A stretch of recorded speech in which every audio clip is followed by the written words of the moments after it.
Olá, amados, paz e bem. Eu sou o presbítero Melquisedeque e estou aqui para os comentários da lição desta semana. Lições bíblicas da editora CPAD, classe de jovens, quarto trimestre de 2025. Nesse trimestre, nós estamos estudando o livro do profeta Jeremias. E a lição de hoje é a lição de número 7, com o tema Uma Promessa de Restauração. Iremos estudar sobre a promessa de restauração que Deus fez para o povo de Judá, o povo de Israel em geral, apesar do ambiente de cativeiro. O cativeiro não era o abandono de Deus, era a pedagogia de Deus. Mas Deus está levando o povo para o cativeiro, mas já com uma promessa: 70 anos depois, vocês serão restaurados. E nós veremos também que dentro dessa perspectiva de restauração está uma perspectiva pré-milenista, uma perspectiva futura de uma restauração futura de Israel. Lembrando, meus irmãos, você que gosta de ministrar com slides na sua igreja, então seja um assinante do ebreemfoco.com e tenha slides da revista CPAD 100% baseado na revista, com imagens de qualidade prontos para serem usados. Slides editáveis que facilitam a preparação e a adequação da sua aula. O conteúdo da assinatura contém os slides das lições de adultos, slides das lições de jovens, mais bônus, slides de escatologia, slides de discipulado, sermões em PDF, curso básico de teologia e cursos diversos, incluindo cursos de capacitação para o professor da EBD. Você também pode acessar o nosso conteúdo pelo nosso aplicativo. Acesse a sua Play Store e procure por EBD em Foco. Instale o aplicativo do ebdemfoco.com no seu telefone e tenha acesso a todos os slides e subsídios produzidos por nós na palma da sua mão. Para mais informações, acesse www.ebdemfoco.com ou entre em contato com a nossa equipe pelo WhatsApp 94 é o DDD 984092869. Muito bem, vamos então para o comentário da nossa lição, começando aqui com o texto principal que se encontra em Jeremias no capítulo 30 e verso 10. Não temas, pois tu, meu servo Jacó, diz o Senhor, nem te espantes, ó Israel, porque eis que te livrarei das terras de longe. Neste texto nós já temos aqui apenas uma parte do verso 10, mas desde o capítulo 30 até o capítulo 33, nós temos de forma muito acentuada uma promessa de restauração para Israel, apesar do cativeiro. O resumo da lição nos diz: o amor de Deus pelo seu povo é incondicional e podemos vê-lo não somente na correção dos hebreus, mas também em sua ação fiel de restaurá-lo. Seu amor faz com que o desobediente seja disciplinado, mas também traz restauração para o arrependido. O texto bíblico da lição se encontra em Jeremias capítulo 30, do verso 8 até o verso 11, e Jeremias capítulo 31, do verso 7 até o verso 17. Na verdade, eu aconselho você a ler do capítulo 30 até o capítulo 33. É um momento extraordinário e enriquecedor para a sua vida. Nós não vamos nos deter no texto por uma questão de tempo, então vamos direto para a nossa introdução. Nesta lição, veremos o arrependimento como um dos meios pelos quais Deus viria restaurar Judá completa e perfeitamente.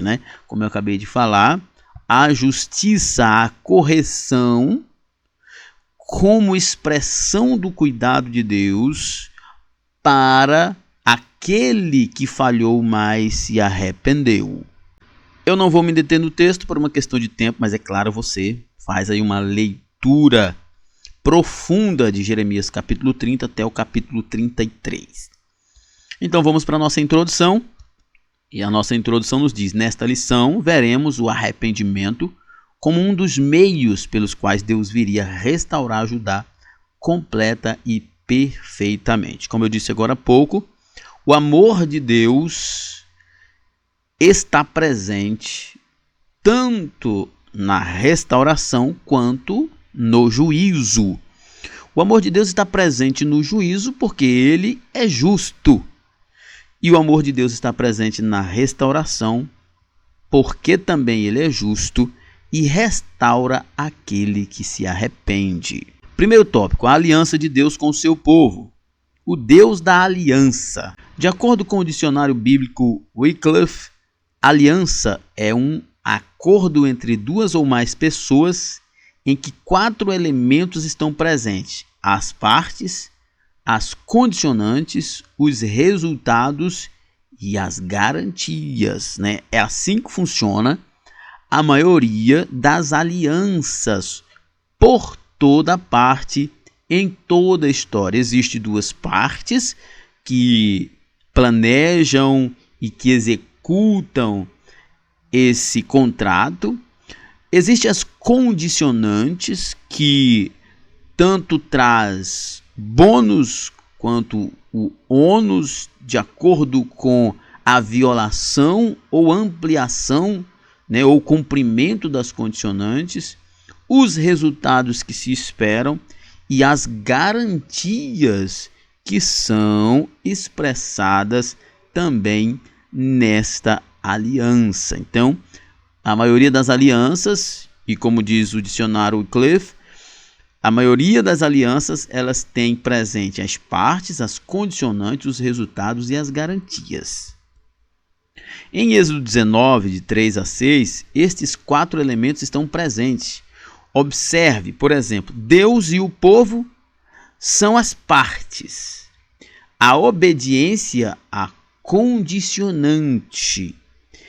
O pertencimento, a garantia, e o resultado, o serviço. Então, Deus e o povo estão fazendo uma aliança e a condicionante é exigida por Deus, que eles sejam obedientes, e como resultado, eles pertenceriam a Deus, e como garantia, eles serviriam a Deus. A semelhança do caráter de Deus, a sua aliança é eterna, perfeita e imutável. Até porque a aliança de Deus, ela é inerente à sua própria natureza e ao seu próprio caráter. Se ele é eterno, ela também é eterna. Deus nunca quebra a aliança. Toda vez que há problemas, é sempre por parte dos seres humanos. A aliança de Deus com o seu povo é sustentada pela sua fidelidade, e a sua misericórdia é prometida aos que guardarem esta aliança. A aliança de Deus é sustentada pela fidelidade. Nesse aspecto é muito importante nós observarmos que Deus sustenta a sua aliança porque ele é fiel, ou seja, porque ele é imutável. Porque ele não tem variações, porque o que ele prometeu, ele cumpre. Por exemplo, Deuteronômio 7,9 diz: saberás, pois, que o Senhor, teu Deus, é Deus, o Deus fiel, que guarda a aliança e a misericórdia até 1000 gerações aos que o amam e cumprem os seus mandamentos. O Salmo 103 diz: mas a misericórdia do Senhor é de eternidade em eternidade, para com os que guardam a sua aliança, né? A aliança de Deus é sustentada pela sua fidelidade, e a fidelidade de Deus não é as promessas dos seres humanos. A fidelidade de Deus é a si mesmo, tá? Que fique bem claro isso. Porque Deus não pode, no sentido de que não pode, que não tem como ele sustentar a sua aliança baseado na fidelidade que nós temos como resposta. Não, a fidelidade é a ele mesmo. Porque se ele jura fidelidade a nós por causa dele mesmo, então isso nunca pode ser abalado, porque ele é imutável. Mas se ele jurasse fidelidade a nós por causa da nossa resposta, seria um problema, porque nós iríamos errar todo dia, como nós erramos todo dia.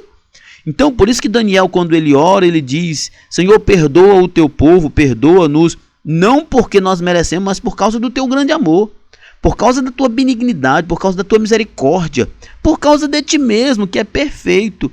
Porque se for sustentar esta aliança por causa da fidelidade em resposta ao que nós fazemos, nós jogamos tudo isso por água abaixo o tempo todo, porque nós somos falhos, mas Deus é perfeito. E aqui é muito maravilhoso, porque o que Deus prometeu a nós nunca ruirá, nunca cairá por terra, porque Ele sustenta isso a partir da sua fidelidade, e a sua fidelidade é a Ele mesmo, é a sua própria vontade, a sua própria natureza, é o seu próprio caráter. A aliança de Deus no Antigo Testamento.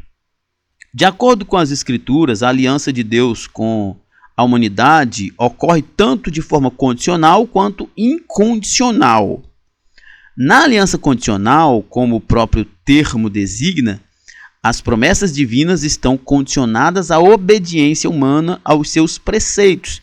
Afinal, elas são acompanhadas de conjunção se, reafirmando o seu caráter condicional.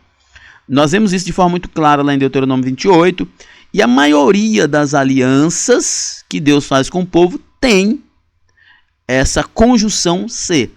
Há um momento muito interessante que acredito que é Gênesis 18, se eu não estou enganado. Depois vocês podem pesquisar e confirmar para mim, inclusive colocando aí nos comentários. Se eu não estou enganado, é Gênesis 18, aonde Deus chama Abraão, ou nem Abraão, para uma aliança, e ali eles cortam os animais no meio. E ali esse formato de aliança é tipo assim, as duas partes passavam entre as partes dos animais mortos e selavam uma aliança. Só que na hora de selar a aliança, na hora das duas partes passar entre os animais que estavam mortos, ali entre as partes dos animais que estavam mortos, um sono profundo cai sobre Abraão e apenas um fogo passa entre as partes dos animais que estavam ali para a aliança. Deus é o único que passa, porque Deus é o único que podia cumprir de fato e sustentar de fato a aliança. Nesse caso, a aliança é incondicional, independia do que Abraão fazia, independia dos erros e das falhas que Abraão cometeria, né? Que a aliança aqui é o teu descendente será como a areia do mar, nos teus descendentes, todas as famílias da terra serão benditas, te farei uma grande nação, enfim, estava relacionado à posse da terra, essas coisas. Isso era incondicional, mas existem sim outras alianças, e nós vemos isso, a aliança da bênção, por exemplo, de Deuteronômio 28, que se vocês me obedecerem, né, são dois tipos de aliança que Deus tinha com o povo e dois tipos de aliança que temos conosco: a obediência da fé, a aliança da fé e a obediência e a aliança da obediência. A relação com Israel é um exemplo dessa natureza condicional da aliança de Deus. Êxodo 15, Deuteronômio 28, nós podemos ver isso que eu acabei de citar aqui, Deuteronômio 28. Se atentamente ouvir a voz do Senhor teu Deus, tendo cuidado de guardar todos os seus mandamentos, e assim por diante. Uma série de outros textos, né? Esta aliança está firmada única e exclusivamente no caráter perfeito e eterno de Deus. Por isso ela é inviolável. Mas as recompensas desta aliança, os benefícios desta aliança é condicional, depende da resposta de cada um de nós. O texto está dizendo: se atentamente ouvir a voz do Senhor teu Deus, tendo cuidado de guardar todos os seus mandamentos, que hoje te ordeno, o Senhor teu Deus te exaltará sobre todas as nações. Mas se não cuidar em guardar os mandamentos, o Senhor te humilhará.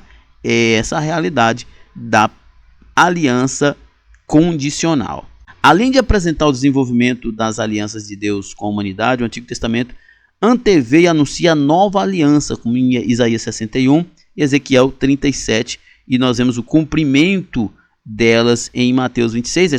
Mateus 26 e 28 aqui é apenas uma referência, como diz, porque isto é o meu sangue, o sangue da nova aliança derramado em favor de muitos para a remissão dos pecados. Mas não é apenas esse o texto que corrobora o cumprimento dessa aliança. A nova aliança e o profeta Jeremias.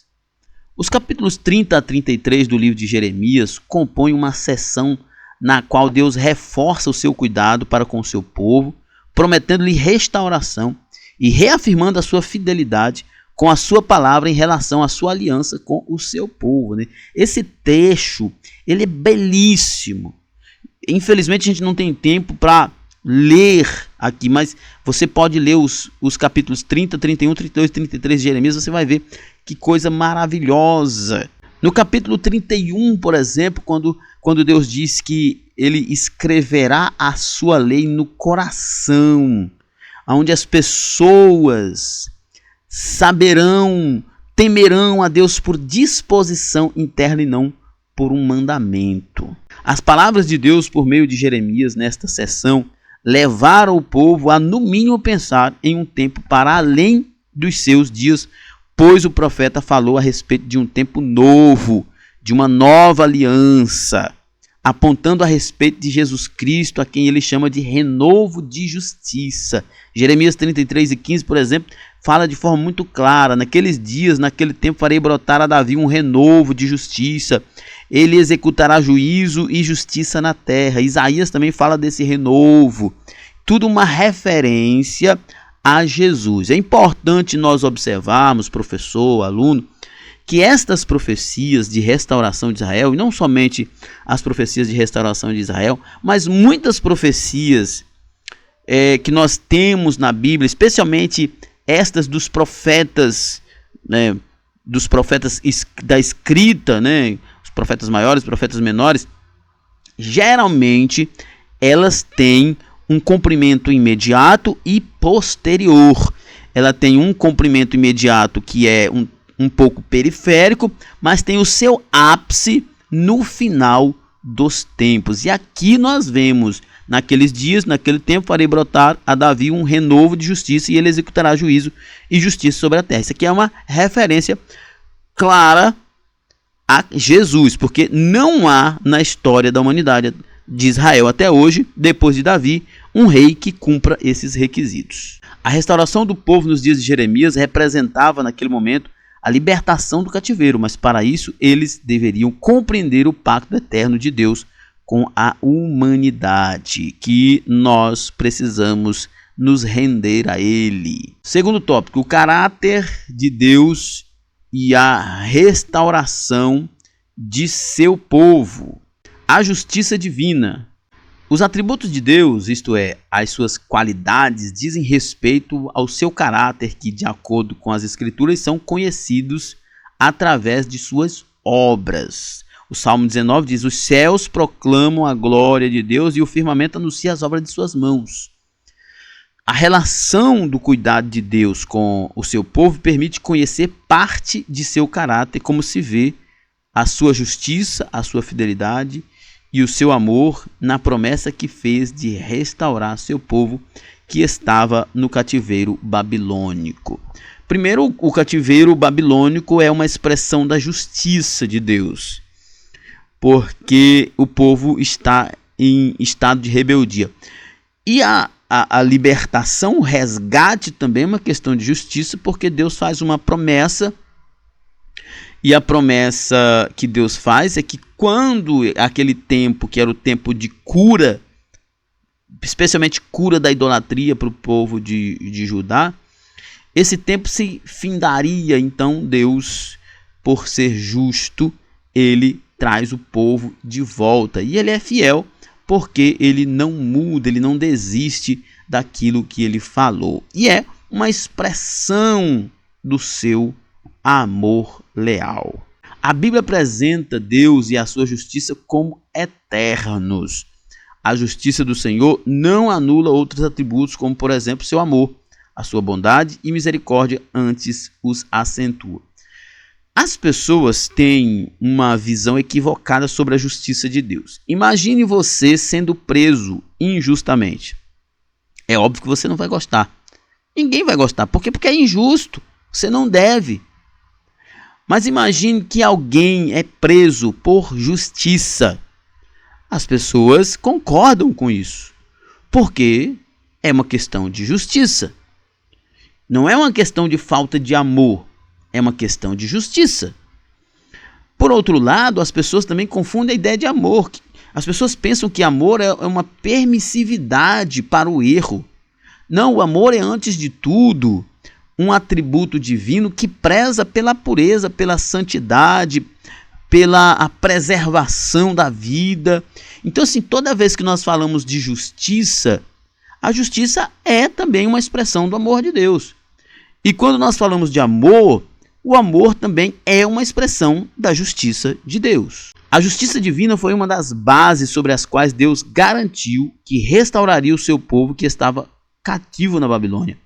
Pois se por um lado a esperança e a alegria despontaram no horizonte de Judá, por outro lado seus erros não deixariam de ser corrigidos, né? Justiça não contraria o amor. É, na verdade, uma questão de justiça o amor.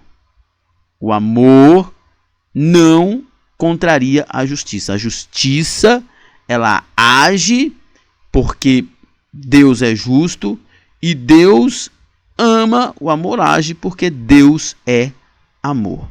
Fidelidade divina. Diante da destruição de Jerusalém e da condição de Judá como cativo em Babilônia, Jeremias testemunhou e definiu as misericórdias do Senhor, reconhecendo o seu caráter protetor, a sua natureza eterna e a sua capacidade renovadora. Lamentações 3, 21 e 22 diz: disto me recordarei na minha mente, por isso esperarei. As misericórdias do Senhor são a causa de não sermos consumidos, porque as suas misericórdias não têm fim. Olha só, diante da destruição de Jerusalém e da condição de Judá como cativo em Babilônia, Jerusalém testemunha, Jeremias testemunhou e definiu as misericórdias do Senhor, reconhecendo o seu caráter protetor, a sua natureza terrena e a sua capacidade renovadora. Olha só que maravilha! Jerusalém é invadida, saqueada, seus muros destruídos, palácio, templo. E Jeremias parece estar diante daquela situação caótica, diante da destruição. Eu gosto de imaginar que Jeremias está ali em cima de um pedaço do muro que caiu. E então ele diz: as misericórdias do Senhor são a causa de não sermos consumidos, porque as suas misericórdias não têm fim. E ele também está falando isso dentro do contexto porque ele acompanha os últimos 40 anos da história de Judá. Ele é profeta. E ele foi chamado para o Senhor para dizer para o povo que o povo precisava de arrependimento, do contrário, eles seriam levados para o cativeiro. Isso durou 40 anos. Houve a primeira leva, houve a segunda e houve por fim a terceira. E por isso que Jeremias está lembrando disso e dizendo: olha, pelo que o povo faz e pelo que Deus começou a fazer, já era para a gente ter sido destruído. Deus invadiu Jerusalém, né, Judá, por 2 vezes. Na primeira vez levou os nobres, depois levou o rei, os utensílios do templo e também a rainha. E por último destruiu tudo, destruiu o templo. Olha só o que Deus está fazendo. Olha só, Deus estava dando tempo para o povo se arrepender. Deus estava dando tempo para o povo, para que o povo reconhecesse que estava errado. Olha só, Deus está agindo para que Jerusalém fosse preservada. Esse é o importante a gente pensar, que Jeremias, ele testemunhou e definiu as misericórdias do Senhor, reconhecendo que Deus foi longânimo, Deus deu tempo para o povo se arrepender. Foram 3 invasões e o povo sequer se comoveu, até que Deus levou o povo cativo e destruiu toda a cidade de Jerusalém. Então Jeremias olha para isso e percebe: se Deus não fosse misericordioso conosco, nós já teríamos sido destruídos. Porque nós somos desobedientes, nós somos profanos, o povo é desobediente, terrível. Mas Deus deu oportunidades 3 vezes para eles se arrepender, eles não se arrependeram e por fim foram punidos. Mas Deus é misericordioso, Deus é profundamente misericordioso. As misericórdias do Senhor florescem em ambientes de destruição e de perdas, pois elas se fundamentam em sua fidelidade. A fidelidade de Deus se sustenta no fato de que ele não pode negar-se a si mesmo. Ao falar por intermédio de Jeremias, a respeito da restauração de Judá, podemos ver o seu caráter e, consequentemente, sua fidelidade. Ele se apresenta como pai, como pastor, que conduz o seu povo. Ele é também resgatador e a fonte que sacia o seu povo. Deus se mostra como aquele que está preocupado e está cuidando do seu povo. Amor divino. Todas as obras de Deus, inclusive a disciplina aplicada, partem e fundamentam-se em seu amor, que em hipótese alguma anula a sua justiça. Nós já até falamos sobre isso, né? A justiça de Deus é um ato de amor, porque Deus precisa ser justo, né?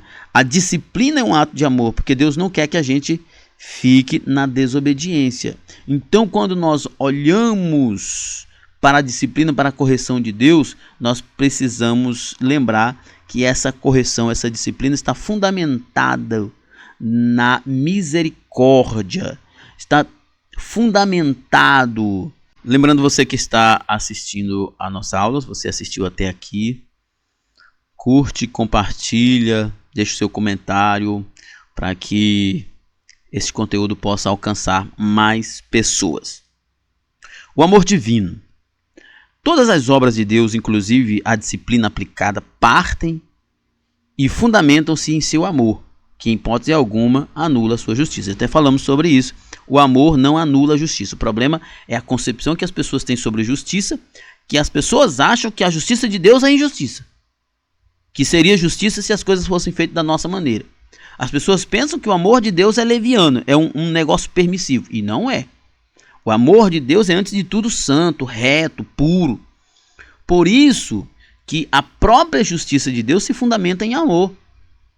Deus sendo justo, punindo, castigando e amando, porque Deus disciplina aquele a quem ama, como diz o texto de Hebreus 12:6, porque o Senhor corrige a quem ama e açoita todo filho a quem recebe ou a quem quer bem. Deus demonstrou o seu eterno e perfeito amor por Judá, mesmo enquanto estava os disciplinando. Primeiro porque o seu propósito era o de corrigi-los, depois porque não deixou de renovar a certeza da sua presença, do seu cuidado e de que no tempo previsto seria restaurado. Deus demonstrou. A pós-modernidade não aceita e não aguenta isso, mas Deus demonstra seu amor para conosco, nos disciplinando. Isso mesmo. Deus demonstra o seu amor para conosco, nos corrigindo, para que nós não nos tornemos uns diabos, para que nós não nos tornemos escravos do pecado. E muitas vezes nós fugimos da leitura da palavra, fugimos da oração, e aí o que resta como ferramenta de Deus é nos castigar, nos corrigir, para que nós possamos nos arrepender e não nos perder. Terceiro tópico, o caminho e os resultados da restauração divina.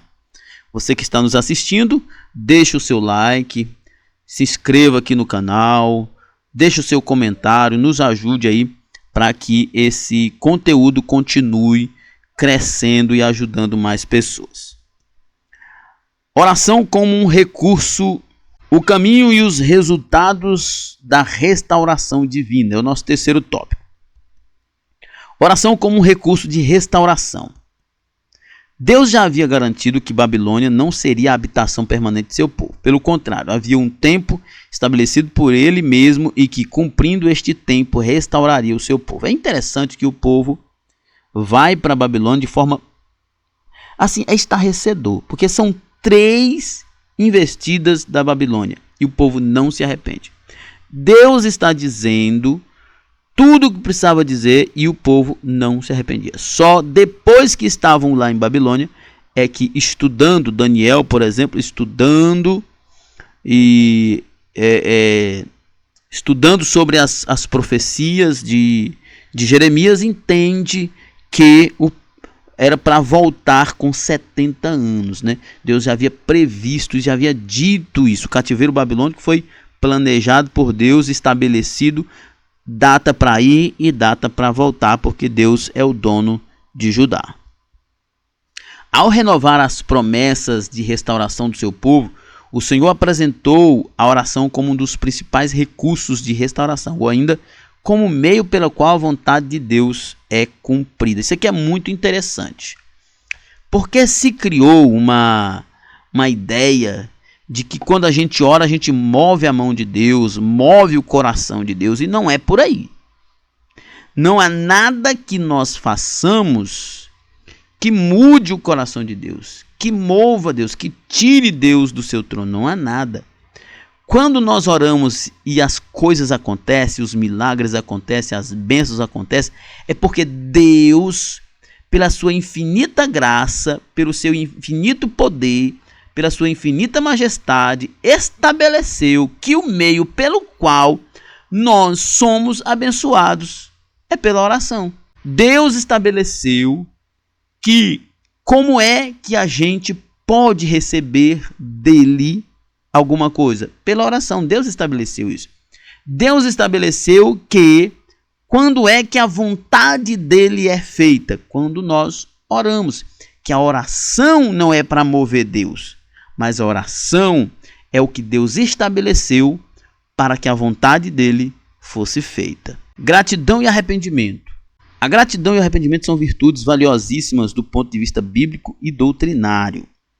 De um lado, João Batista advertiu os ouvintes de seus dias a produzirem frutos dignos de arrependimento. Ou seja, João Batista estava dizendo para o povo: vocês estão vindo se batizar, tudo bonitinho. Agora, quando saírem daqui, mostrem frutos que provem que vocês de fato se arrependeu.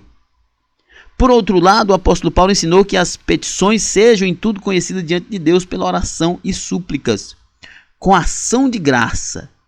Nós temos que mostrar os frutos do nosso arrependimento e nós precisamos ser gratos como uma forma de reconhecer a nossa limitação e a soberania e misericórdia de Deus. A gratidão é a atitude de uma pessoa que reconhece que não chegaria onde chegou se não fosse auxiliado por alguém. A ingratidão é uma coisa abjeta e terrível, que não faz barulho, mas mata muita gente, destrói muitas vidas. A ingratidão foi um dos motivos pelos quais Judá foi levado cativo. Por isso a sua restauração visava levar este povo a reconhecer ao Senhor, servindo com inteireza de coração, né? Nós lembramos que boa parte dos pecados de Israel, de Judá, eram relacionados à idolatria.